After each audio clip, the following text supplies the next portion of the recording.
வணக்கம்,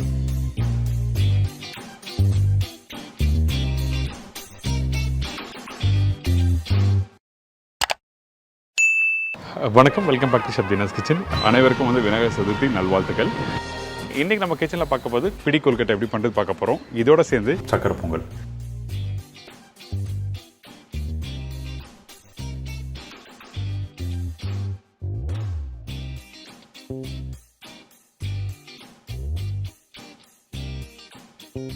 இப்போ இந்த டிஷ்ஷுக்கு தேவையான பொருட்கள்லாம் பார்த்தலாமா? பச்சரிசி மாவு 300 கிராம், வெல்லம் 250 கிராம், வேக வச்ச பாசிப்பருப்பு 3 டேபிள் ஸ்பூன், தேங்காய் 3லேருந்து 4 பத்தை, பாதாம் பருப்பு தேவையான அளவு, முந்திரி பருப்பு தேவையான அளவு, ஏலக்காய் பவுடர் 1/4 டீஸ்பூன், உப்பு சிறிதளவு, நெய் 1 டேபிள் ஸ்பூன். இதாங்க பிடி கொழுக்கட்டைக்கு தேவையான பொருட்கள். இந்த பிடி கொழுக்கட்டை ரெடி பண்ணுறதுக்கு முன்னாடி இந்த கொழுக்கட்டை மாவு எப்படி ரெடி பண்ணுறது ஃபஸ்ட்டு பார்த்தலாம். பச்சரிசி எடுத்துக்கோங்க. இந்த பச்சரிசியை தண்ணியில் ஊற வைக்கிறோம். 6 மணி நேரம் ஊற வச்சு வாஷ் பண்ணி எடுத்திங்கன்னா இந்த மாதிரி இருக்கும். இதுக்கு பிறகு ஒரு துணியை போட்டு காய வைக்கிறோம். காய வைக்கிற பக்கம் என்னன்னா ஒரு 90% அளவுக்கு காய வச்சு எடுத்திங்கன்னா இந்த மாதிரி இருக்கும். அரிசி கையில் எடுத்திங்கன்னா நொய் அரிசி மாதிரி உடையணும். இந்த மாதிரி பக்கம் வந்த பிறகு இதை அப்படியே அரைக்க போகிறோம். அரைக்கும் போது ஃபைன் பவுடரை அரைச்சிக்கணும், குறைன்னு அரைக்கக்கூடாது. கொழுக்கட்டையை பொறுத்த வரைக்கும் இந்த மாதிரி மெத்தடில் பண்ணுறதுக்கு கண்டிப்பாக ஃபைன் பவுடராக இருக்கணும். கார கொழுக்கட்டைக்கு கொஞ்சம் குறைன்னு இருந்தால் தவறு இல்லை. ஆனால் இனிப்பு கொழுக்கட்டைக்கு நல்லா ஃபைன் பவுடராக ரெடியாக இருக்கணும். அதுக்கு பிறகு ஜல்லடை வச்சு நல்லா ஜலிச்சு எடுத்திங்கன்னா ஃபைன் பவுடராக கிடச்சிரும். இதுக்கு பிறகு நம்ம என்ன பண்ணுறோம்னா இந்த மாவை 2 நிமிஷம் லைட்டாக வறுக்க போகிறோம்.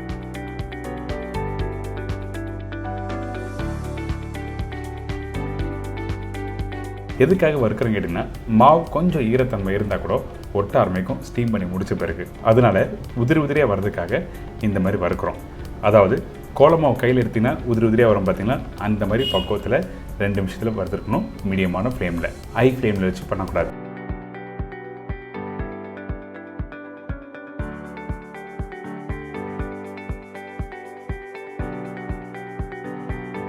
இதுக்கு பிறகு நம்ம என்ன பண்ணுறோன்னா இந்த வெள்ளத்தில் கொஞ்சமாக தண்ணி ஊற்றி கரைக்கிறோம். எதுக்காக கரைக்கிறோன்னா இதில் தேங்காய், முந்திரி பருப்பு, அதுக்கப்புறம் ரெடி பண்ணி வச்சுருக்க அந்த மாவு இதில் போட்டு மிக்ஸ் பண்ணி குக் பண்ண போகிறோம். அதனால் கொஞ்சமாக தண்ணி ஊற்றி கரைச்சிங்க. அதே டைமில் வெல்லம் குவாலிட்டி நல்லா இல்லைன்னா வடிகட்டி யூஸ் பண்ணுங்கள். நல்ல குவாலிட்டியாக இருந்தால் டேரெக்டாக போயிடலாம். நான் யூஸ் பண்ணுறது நல்ல குவாலிட்டி. அதே டைமில் 1 கம்பி பதம், 2 கம்பி பதம் அப்படிலாம் எதுவுமே இல்லை. ஜஸ்ட் மெல்ட் ஆனால் போதும்.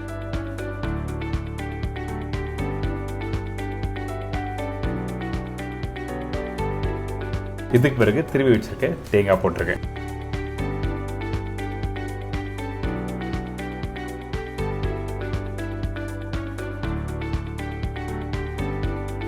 தேங்காய் போட்ட பிறகு 1 நிமிஷம் நல்லா மிக்ஸ் பண்ணுங்கள். கொஞ்சம் சாஃப்டாகும். அதுக்கு பிறகு தான் வேக வச்சு பாசி பருப்பு போட்டிருக்கோம். அதே டைமில் கொஞ்சம் பாதாம் பருப்பு, முந்திரி பருப்பு, உங்களுக்கு பிடிச்ச வேர்க்கடலை போடலாம். அப்படி இல்லைனா காஞ்ச திராட்சை நீங்கள் போட்டுக்கலாம். அது உங்களோட விருப்பம்.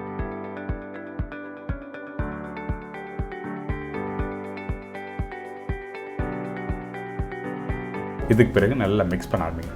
மிக்ஸ் பண்ணிவிட்டு இந்த இடத்துல கொஞ்சம் உப்பு, ஏலக்காய் பவுடர் யூஸ் பண்ணுறோம். மாவு போட்ட பிறகு மிக்ஸ் பண்ணிங்கன்னா சரியாக மிக்ஸ் ஆகாது. அதனால தான் எடுத்த உடனே இந்த வெள்ளத்திலேயே உப்பும் ஏலக்காய் தூளும் போட்டு மிக்ஸ் பண்ணியிருக்கேன். இந்த மாதிரி டெக்ஸ்டர் வந்த பிறகு நம்ம என்ன பண்ணுறோன்னா அந்த ரெடி பண்ணி வச்சுருக்க அந்த அரிசி மாவு இதில் போட ஆரம்பிக்கிறோம்.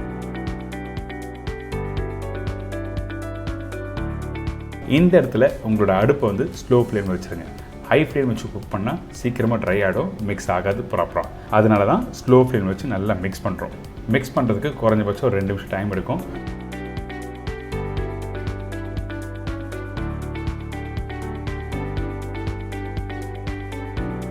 கொஞ்சம் நெய் போடுறோம். இந்த நெய் எதுக்காகனா ஒன்று வாசனை கொஞ்சம் மிக்ஸ் பண்ணுறதுக்கு ஈஸியாக இருக்கும். அதனால தான் நெய் போட்டு நல்லா மிக்ஸ் பண்ணுறோம்.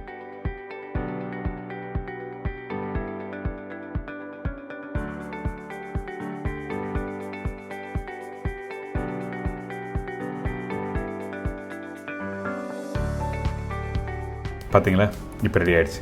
இதுக்கு பிறகு நீங்கள் கையில் எடுத்திங்கன்னா ஒட்டாமல் வரணும். அதனால தான் கையில் எடுத்து காமிக்கிறேன். சும்மா ரவுண்டாக பிடிச்சி பாருங்கள் ஸ்டீம் பண்ணுறதுக்கு முன்னாடி. அப்படி இல்லை கொழுக்கட்டை மாதிரி கையில் பிடிச்சி பாருங்கள். கரெக்டாக ஒட்டாமல் இருந்தால் அது கரெக்டான பக்குவம். அதனால தான் கையில் எடுத்து காமிக்கிறேன்.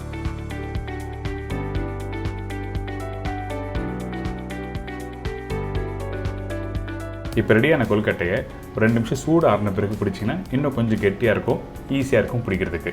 அதனால தான் இன்னொரு பவுலில் மாற்றி சின்ன சின்ன பீசஸாக பிடி கொழுக்கட்டை பிடிக்க போகிறோம்.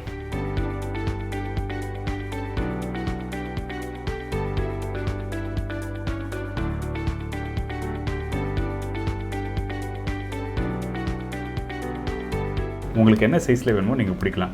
ரவுண்டாக வேணால் பிடிக்கலாம், இல்லை பிடி கொழுக்கட்டை மாதிரி பிடிக்கலாம். அப்படி இல்லை எங்கள் வீட்டில் டிஃப்ரெண்ட் ஷேப்பில் வந்து மோல்டு இருக்குது அப்படின்னு வச்சிங்கன்னா அந்த மோல்டில் வச்சு நீங்கள் ஸ்டீம் பண்ணி எடுத்துக்கலாம். ஸோ நம்மளோட விருப்பம் தான், வேறு எதுவுமே இல்லை. பிடி கொழுக்கட்டை பார்த்தீங்கன்னா இந்த மெத்தடில் போவாங்க. அதனால தான் இன்றைக்கி இந்த மெத்தடில் சொல்லி கொடுத்துருக்கேன்.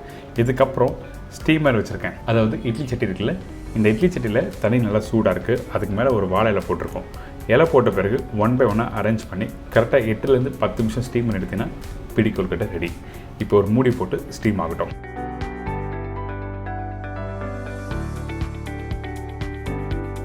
அதே டைமில் ஓவர் ஸ்டீம் பண்ணக்கூடாது, அது ஞாபகத்தில் வச்சுக்கோங்க.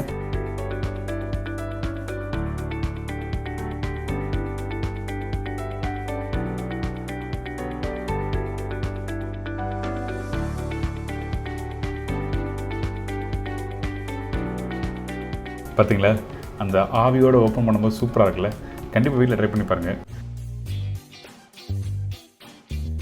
சக்கரை பொங்கல் தேவையான பொருட்கள்: பச்சரிசி 1 கப்பு, பாசிப்பருப்பு 4 டேபிள் ஸ்பூன், வெல்லம் 2 கப்பு, தேங்காய் 2 பத்தை, முந்திரி பருப்பு தேவையான அளவு, காய்ந்த திராட்சை தேவையான அளவு, நெய் 6லேருந்து 7 டேபிள் ஸ்பூன், சால்ட் சிறிதளவு. இதாங்க இந்த சக்கரை பொங்கலுக்கு தேவையான பொருட்கள். இந்த சக்கரை பொங்கல் பண்ணுறதுக்கு ஃபஸ்ட்டு நம்ம என்ன பண்ணுறோன்னா, நல்ல குவாலிட்டி பச்சரிசி. இந்த பச்சரிசியில் பாசிப்பருப்பும் போட்டிருக்கேன். பருப்பு அதிகமான குவான்டிட்டி வேண்டாம். அதிகமான பருப்பு இருந்தால் உங்களுக்கு டேஸ்ட் வந்து, அதாவது அந்த இனிப்பு தன்மை கம்மியாக தெரியும். அதனால் நான் சொன்ன குவான்டிட்டிக்கு பாசிப்பருப்பு போட்டுருங்க. இதுக்கு பிறகு தண்ணியில் ஒரு 2 மணி நேரம் நல்லா ஊற வச்சுருக்கோம். ஊற வச்சு எடுத்திங்கன்னா இந்த மாதிரி கரெக்டாக வந்திருக்கும். எதுக்காக நல்லா ஊறணும் சொல்கிறேன்னு கேட்டிங்கன்னா, காரணம் இருக்குது. அப்போ தான் குக்கரில் போட்டு வேக வைக்கும் போது கரெக்டான டெக்ஸ்சர், கெட்டியான பக்குவம் கிடைக்கும். அதுக்காக மட்டும்தான் இந்த மாதிரி ஊற வச்சு வாஷ் பண்ணி எடுத்து வச்சுருக்கேன். இதுக்கு பிறகு தண்ணியோட அளவு என்ன கேட்டிங்கன்னா, எந்த கப்பில் பாசிப்பருப்பும் பச்சரிசியும் ஊற வச்சு எடுத்து வச்சுருக்கீங்களோ அதே கப்பில் 1க்கு 2.5 அதிகமான தண்ணி இருந்தாலும் என்ன ஆகும் கேட்டிங்கன்னா, ரைஸ் வந்து ரொம்ப குழஞ்சி போயிடும். அதனால தான் கரெக்டான மெஷர்மெண்ட்டு 2.5 கப் அளவுக்கு தண்ணி ஊற்றிருக்கேன்.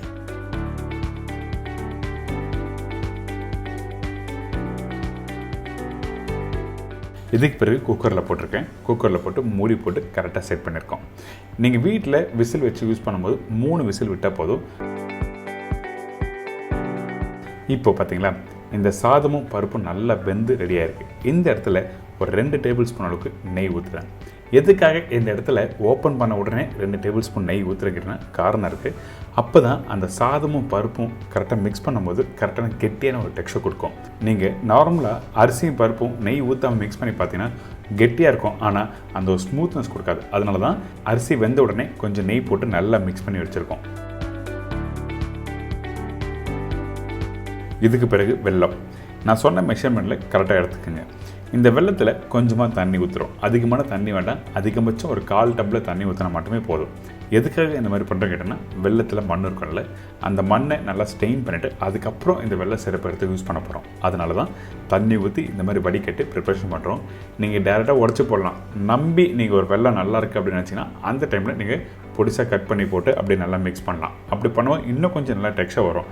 ஆனால் இன்றைக்கி வர வெள்ளத்தில் பார்த்தீங்கன்னா கண்டிப்பாக எல்லாத்துலேயும் மண் இருக்குது. அதனால தான் இந்த மாதிரி பண்ணணும்னு சொல்கிறேன்.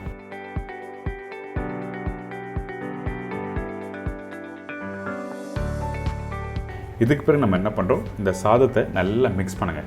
மிக்ஸ் பண்ணி கையில் எடுத்திங்கன்னா இன்னும் கொஞ்சம் நல்லா கெட்டியாக இருக்கும். அந்த டைமில் ரெடி பண்ணி வச்சுருக்க இந்த வெள்ளை தண்ணி இதில் ஊற்றுறோம்.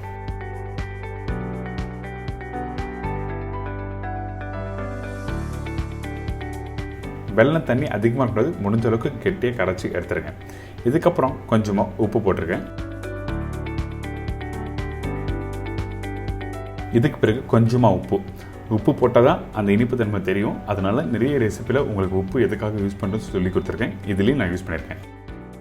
இதுக்கு பிறகு வாசனைக்காக ஏலக்காய் பவுடர் போட்டிருக்கேன். நெய் தாராளமாக ஊற்றிருக்கேன். இதெல்லாம் போட்ட பிறகு நல்லா மிக்ஸ் பண்ணுங்கள். என்னடா தாராளமாக நெய் ஊற்றுன்னு சொல்லிட்டு யோசிக்க வேண்டாம். ஆனால் இந்த மாதிரி சக்கரை பொங்கல் ரெசிபிலாம் பண்ணும்போது நெய் அதிகமாக இருந்தால் தான் உங்களுக்கு அந்த டெக்ஸ்சர் நல்லா ஸ்மூத்தான டெக்ஸ்சர் கொடுக்கும். சக்கரை பொங்கல் கம்ப்ளீட் பண்ணி முடித்த பிறகு கரண்டியில் எடுத்து அப்படியே போட்டுன்னா அப்படியே விழணும். அதுதான் ப்ராப்பரான டெக்ஸ்சர். அதுக்காக தான் இந்த நெய் அந்தளவுக்கு நல்லா யூஸ் பண்ணியிருக்கோம். இப்போ பாருங்கள், அந்த வெல்லம் தண்ணிலாம் போட்டு நல்லா மிக்ஸ் பண்ணி முடித்த பிறகு அதிகபட்சம் ஒரு 5 நிமிஷம் நீங்கள் ஹை ஃப்ளேம் வச்சு குக் பண்ணுங்கள். அப்போ தான் பருப்பு, சாதம், இந்த வெல்லம் எல்லாமே ஒன்றா மிக்ஸ் ஆகும். 5 நிமிஷத்தில் ஒரு 2 நிமிஷம் எக்ஸ்ட்ரா விடலாம், ஒன்றும் தவறு எதுவுமே இல்லை. இப்போ நல்லா மிக்ஸ் ஆகிருக்கா. இதுக்கப்புறம் தாளிப்பு. இந்த தாளிப்பையும் திருப்பி நெய் யூஸ் பண்ணுறேன். என்னடா எல்லா இடத்துலையும் நெய் யூஸ் பண்ண சொல்லி யோசிக்க வேண்டாம். உங்களுக்கு சில பேர் சக்கரை பொங்கல் பண்ணும்போது பண்ண ஒரு அரை மணி நேரத்துலேயே 1 மணி நேரத்துலேயே உங்களுக்கு கெட்டியாகிடுது, சக்கரை பொங்கல் சாப்பிட்ற ஃபீலே இருக்குன்னு சொல்கிறாங்கல்ல. அதுக்கு என்ன காரணம், எந்த அளவுக்கு நெய் அதிகமாக இருக்கோ அந்தளவுக்கு நல்லாயிருக்கும். அதுக்காக ரொம்ப அதிகமாக நெய்யும் யூஸ் பண்ண வேண்டாம். நான் சொன்ன மெஷர்மெண்ட்டு கரெக்டாக இருக்கும். இந்த நெய்யில் தேங்காவை நல்லா பொடிசாக கட் பண்ணி போட்டிருக்கேன்.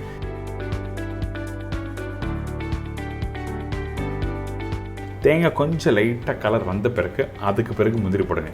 ஏங்கிட்டனா தேங்காய் வறுக்கிறதுக்கு டைம் எடுக்கும். அதனால தான் ஃபஸ்ட்டு தேங்காய் வறுத்துட்டு முந்திரி பருப்பு போட்டிருக்கோம். முந்திரி பருப்பு கொஞ்சம் கலர் வர டைமில் இந்த காஞ்ச திராட்சை,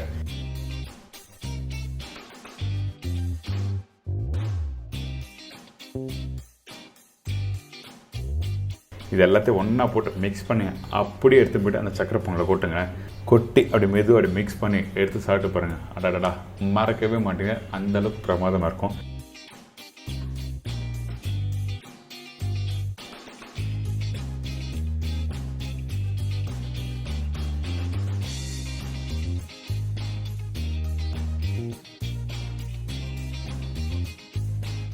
இப்போ பாருங்கள், அந்த சக்கரை பொங்கலோட டெக்ஸ்டர் உங்களுக்கு காமிக்கிறேன். நான் வாழை இலையில் இந்த சக்கரை பொங்கல் எடுத்து போடுறேன். இப்படி எடுத்து போட்டிங்கன்னா அந்த கரண்டிலேருந்து அப்படியே விடணும். இதுதான் கரெக்டான டெக்ஸ்டர். நீங்கள் வீட்டில் பண்ணும்போது இந்த மாதிரி ட்ரை பண்ணி பாருங்கள், ரொம்ப சூப்பராக இருக்கும்.